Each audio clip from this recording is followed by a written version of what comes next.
बढ़िया वारे की मजा नहीं आया भाई। बड़ो बढ़िया वारे की बाबा साहब अम्बेडकर। ये आवाज मुरैना जैसी है ही नहीं भाई। बाबा साहब अम्बेडकर। मान्यवर कांसीराम जी, मान्यवर कांसीराम जी। जोरदार नारा लगाना है मायावती बहन जी के नाम से, जिंदाबाद। मायावती जी जिंदाबाद, मायावती जी जिंदाबाद। यहाँ पर उपस्थित मंच पर आसीन सभी बहुजन समाज पार्टी के वरिष्ठ नेतागण, 6 विधानसभा के बहुजन समाज पार्टी के प्रत्याशी और यहाँ पर उपस्थित बहनों, भाइयों और प्यारे बच्चों, ये मुरैना चंबल की भूमि है और चंबल पूरे हिंदुस्तान में मुरैना की शान के नाम से जाना जाता है। ये आप ही लोग हो जो यहाँ की शान बढ़ाते हो।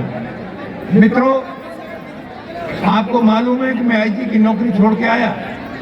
मुझे महानगरों का जबलपुर, इंदौर, रायपुर में एसपी रहने का मौका मिला और वहां सब मैं इस बात को जानता हूं, ये सोचते थे कि चंबल क्षेत्र में केवल डकैत रहते हैं। मैंने बताया उनको कि वहां एसपी भी रहते हैं और जब रहते हैं तो महानगरों के एसपी कैसे रहते हैं। ये मैंने आपकी शान बढ़ाने का काम किया।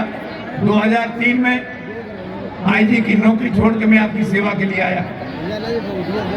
हमने मुरैना विधानसभा को अपना परिवार बनाया। ये मुरैना नगर तो कहलाता था, लेकिन गंदगी का बोलबाला था। नाला नंबर 2, नाला नंबर 1, नाला नंबर 3, पता नहीं कैसे रहते थे लोग यहाँ पे। बदबू, गंदगी, मच्छर, और कोई 200 रुपए स्क्वायर फीट जमीन नहीं लेता था वहां। आज आपकी वोट की ताकत ने, जब आपकी वोट की ताकत ने हमको विधायक बनाया और मध्य सरकार में मंत्री रहे, तब नाला नंबर 2 गायब हो गया, 1 गायब हो गया, 3 गायब हो गया और आज ये बहुत अच्छे मार्केट शहर के हैं। जमीन 15-15 हजार रुपए स्क्वायर फीट जहां मिलती नहीं है, इसको कहा जाता है विकास। मित्रों, ये बीजेपी क्लेम करती है हमने काम किया। हाँ, मैं बीजेपी की सरकार का मंत्री था, लेकिन काम तो करके हमने बताया। 5 साल से कांग्रेस बीजेपी की सरकार है मध्य प्रदेश में। क्या मुझे बता दो, एक काम मुरैना विधानसभा में हुआ है क्या? एक काम हुआ तो बता दीजिए। मैं आपसे बताना चाहता हूँ, आपके बिना मांगे, अभी मेरा बेटा आपसे विनती कर रहा था, बिना मांगे वो हॉस्पिटल दिया है जिसकी बिल्डिंग मध्य प्रदेश में तो क्या पूरे हिंदुस्तान में किसी जिला चिकित्सालय की बिल्डिंग नहीं है। लेकिन वो बिल्डिंग तो है, उसमें अच्छे डॉक्टर नहीं है, उसमें स्टाफ नहीं है, उसमें वो मशीन नहीं है, वो साधन नहीं है, वो इंस्ट्रूमेंट नहीं है जो जरूरी है मुरैना के लिए। मित्रों, मैंने बड़ी सभा में मुख्यमंत्री जी से कहा कि एमआरआई मशीन आप दे रहे हो तो मुरैना को क्यों नहीं दे रहे? कि 10 करोड़ दिया थे, मैंने कहा 50 करोड़ दिया है। मुरैना में आप घोषणा करोगे और दूसरे जनों की यहाँ कर रहे हैं तो दो। और मैंने, सभी नेता बैठे थे मुरैना के, मैंने उनसे घोषणा कराई एमआरआई। किसी को चिंता नहीं है मुरैना की। मैं कहना चाहता हूँ, आज मुरैना का देहात, मुरैना का नगर, गांव और शहर किसी मायन की सरकार, केवल मैं ही तो नहीं हूँ, बिल्डिंग नहीं बनी है, हम बनवाएंगे। आप साथ दीजिए, आप आशीर्वाद दीजिए, आप बहुजन समाज पार्टी के हाथी के निशान पर बटन पर हाथ दबाइए, गोली दबाइए और मैं विश्वास दिलाता हूँ आने वाले समय में मुरैना का भविष्य उज्जवल करना, मुरैना को बेहतर बनाना, सुविधा संपन्न बनाना हमारा काम होगा। मैं आपको बहुत विश्वास दिला रहा हूँ, मध्य प्रदेश में कोई सरकार नहीं बना रही बीजेपी और कांग्रेस बिना बहुजन समाज पार्टी के, बिना तुम्हारी बहन मायावती जी के, बिना उनके आशीर्वाद के मध्य प्रदेश की सरकार नहीं बनेगी, और बनेगी तो बहुजन समाज पार्टी के समर्थन से बनेगी।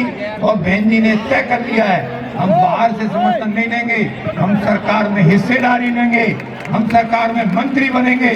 तो आप विश्वास रखिए, मुरैना की जनता इस बार तय कर चुकी है। 6 विधानसभाएं बहुजन समाज पार्टी को दे रही है। बड़े बड़े दिग्गज उभर जाएंगे, आप देखना। जनता जब चुनाव लड़ती है, जनता चुनाव लड़ रही है बहुजन समाज पार्टी का, दोनों को देख चुके हैं। नगर निगम का क्या हाल है हमारे बेटे ने बताया आपको। मैं रिपीट नहीं करना चाहता, समय भी नहीं है। मैं आपसे आशीर्वाद की अपील करता हूँ, मेरे भाइयों, मेरी बहनों, आपके सम्मान की खातिर, भय मुक्त वातावरण बनाने की खातिर ये फिरका परस्ती करना, आप विश्वास तो रखिए। कांग्रेस की 50 साल सरकार रह गई, क्या मुस्लिम समाज को कब्रिस्तान दिया? ये कब्रिस्तान हमने दिया, बीजेपी की सरकार ने, हमने कब्रिस्तान दिया, यहाँ भी दिया, बामौर में दिया। मुस्लिम भाइयों को जो सुविधाएं मिलनी चाहिए वो हमने दी।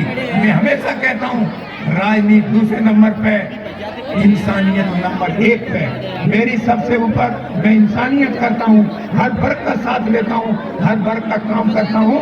आप आके देखिए, 24 घंटे हमारे दरवाजे खुले। कोई बीमार होता है, एम्स में हमें इलाज कराते हैं। 1 पैसे की मेरा परिवार 1 पैसे की बेगार नहीं कराता, 1 पैसा चंदा नहीं लेता है। 100% ईमानदारी से आपकी सेवा करते हैं। मैं आपको विश्वास दिलाता हूँ, आप मौका दीजिए, आप मुरैना का भविष्य देखिए। हम मुरैना का भविष्य ठीक करना चाहते हैं, हम बच्चों को अच्छी जिंदगी देना चाहते हैं और कोई बेरोजगार न रहे। हमने प्रयास करके सीतापुर में और पीपर सेवा में 2 जगह इंडस्ट्रियल एरिया बनाए और जगह क्षेत्र बनाए, और ये शर्त रखी थी कि जो काम करेंगे हमारे लोग फैक्ट्री में, 60% लड़के मेरे क्षेत्र के काम करेंगे। और यहाँ पे आज 5% भी नहीं है, बहुत सारी इंडस्ट्री आने वाली हैं। मैं आपको विश्वास दिलाता हूँ, ये फैक्ट्री तभी चलेगी जब हमारे लड़के, मुरैना के बेरोजगार लड़के 60% काम करेंगे, तो ही फैक्ट्री चलेंगी और आपका भविष्य उज्जवल हो, आपको काम मिले, आप बेहतर जिंदगी जिए, आपका सम्मान हो और सब जगह कोई अन्याय ना करे।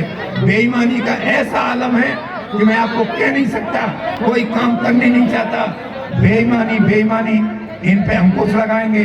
अरे चुनाव तो जीतने दीजिए, कोई बेईमानी करके तो देखे। मैं दावे से कह रहा हूँ आपके सामने, हम बेईमानी नहीं करने देंगे, किसी को नहीं करने देंगे, हम बेइज्जती नहीं करने देंगे।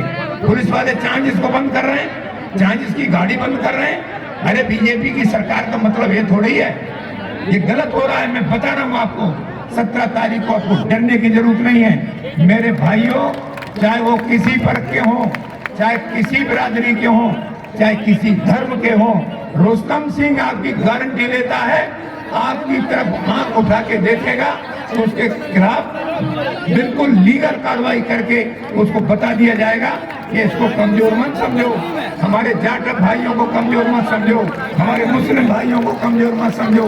हम इनके साथ हैं, हम इनकी मदद करेंगे। बहुत बहुत धन्यवाद।